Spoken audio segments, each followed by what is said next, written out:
This video was sponsored by Enhance, Elbilmek, ABRP Planner, Kempower and Bilkomponenter.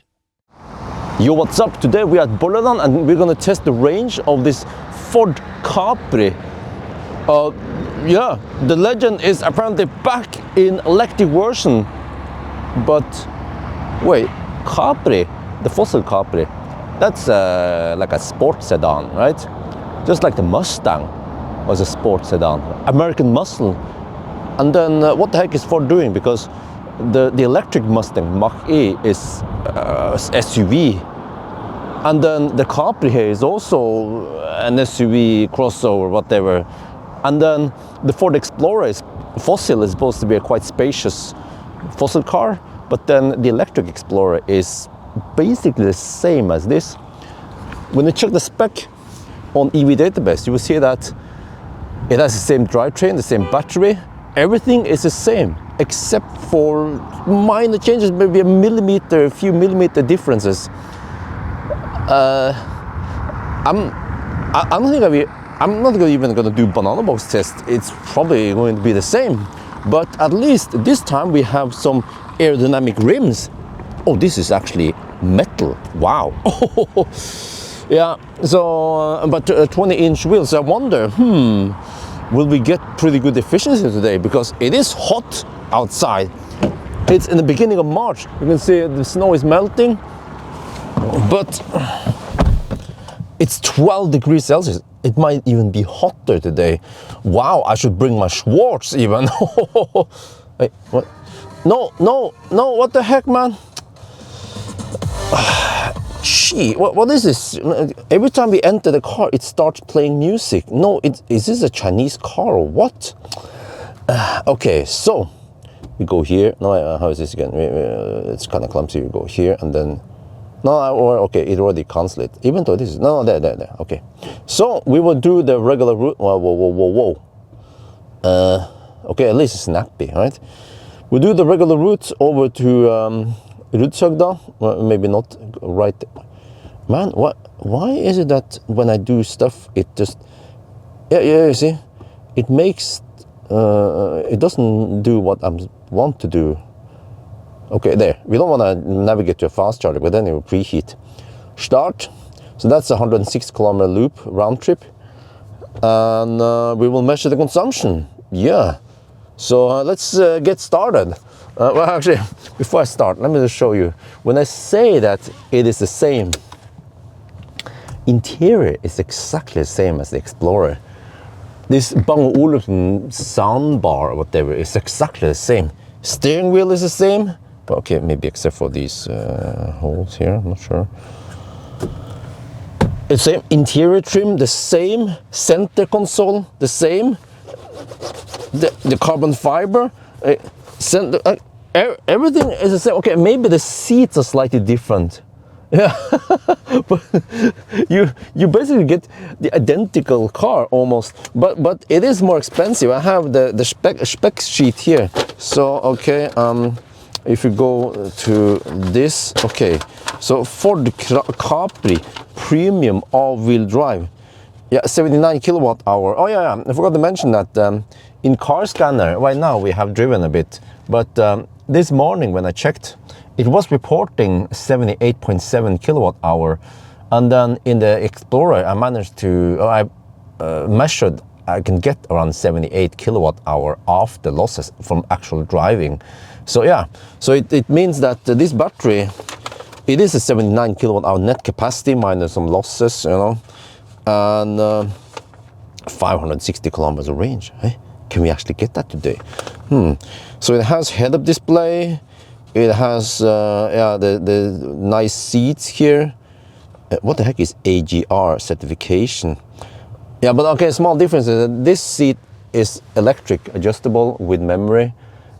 In the Explorer, it was just manual seat on the passenger.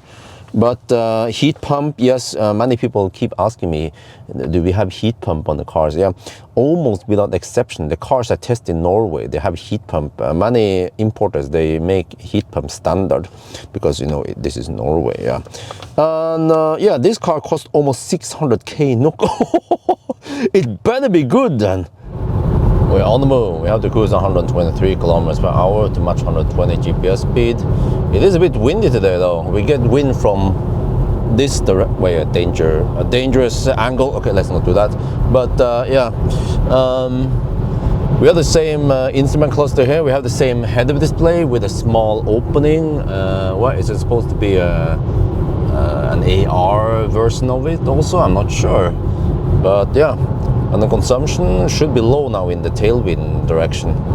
When it comes to noise and ride, well, the ride is almost identical. I cannot tell the difference. If I was driving blindfolded, I wouldn't tell if this was the Explorer or a Capri, which is a bit weird because Explorer is a big SUV, the fossil, and the Capri is a sports sedan, whatever.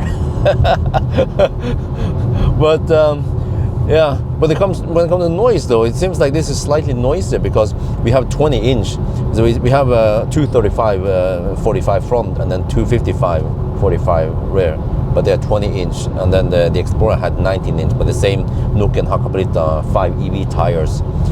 So yeah, so that'd be interesting because I'm not sure which rim is the most aerodynamic. There are cases in the MEB platform. I've seen it in it was called Ioniq, that the bigger rims, they are more aerodynamic than the smaller rims, just purely based on shape, right? So let's see now how efficient can this be, because it is the MEB platform, so it should be efficient. Today I noticed something strange. The car kept going left and right like this.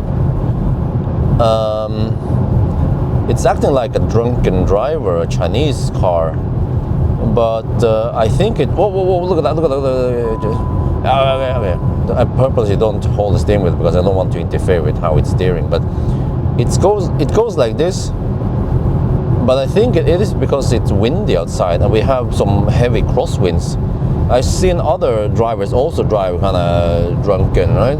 So actually, the auto steer is compensating for those wind gusts. We can see it there, kind of. Yeah, the flags over there. So yeah, so I'm not sure if this is a result of the wind or if the car is just drunken in general, because it is a German car after all. They have beer over there in Germany. All right, result from the 120 test, 226 watt-hour per kilometer, not too bad, but this car also overreports. The Explorer reported 107.3, this is 107.2. So in this case, we have 1.1% overreporting, so it's actually 228 watt-hour per kilometer. So the consumption is not as good as Tesla Model Y Juniper, but still okay. All right, on the move again. This time we have to cruise at 93 kilometers per hour. So yeah, I realized I made a mistake because when I look at the stats for the 120 test, I was looking at not since start, it was since charging. But I calculated based on the current drive now and then the kilowatt hour that CarScanner reports, and I found out that it is 226 watt-hour per kilometer after correction. So yeah, I mean, it's close enough. So now I wonder, when it's nice and warm, I say, wait, I have to do this, click here, and then 11.5 degrees outside. If I do the coasting test with slight tailwind, how far can I roll then? Right, here's the hill, and we have to wait for the power to go negative.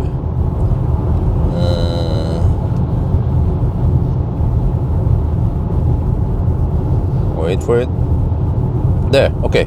But now I'm in drive. But if I then go in neutral, then we should have the best rolling, or whatever we should call it now. Okay, so then we hunker down, pick up speed. The speed on the CarScanner seems to be very close to the GPS speed. The GPS speed was actually one lower than that, but close enough. So now we're getting an idea of how fast we're going. It's actually not picking up that much speed. I wonder if it's because the tires are, I don't know, not so efficient, or maybe the drag coefficient on this car is not that great. Can we beat Skoda Enyaq during summer? Most likely not, but at least want to see how far we can roll. Yeah, 12.5 degrees Celsius over here. That should help, but of course 25 would be better. Let's see. Oh, maybe I should cheat a bit and try to hunker down behind the truck here. Oh. Wait, truck is going schnell, right? It's not going at 80 kilometers per hour. Okay, I should go as close as possible to the truck, right? Get sucked into the drag. And then...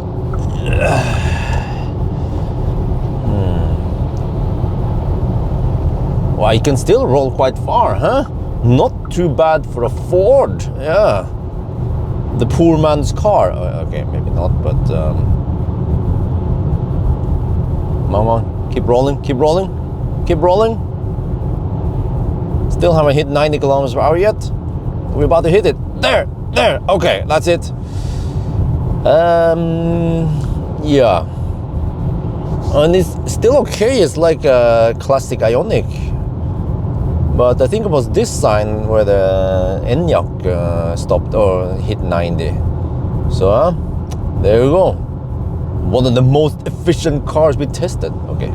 Now I'm gonna turn around here. We don't have to go all the way to Rudshøgda. We're just measuring the consumption anyway. We already measured the distance error. Well, we're done with the test. 157 watt-hour per kilometer before correction. Wow, that is almost summer consumption.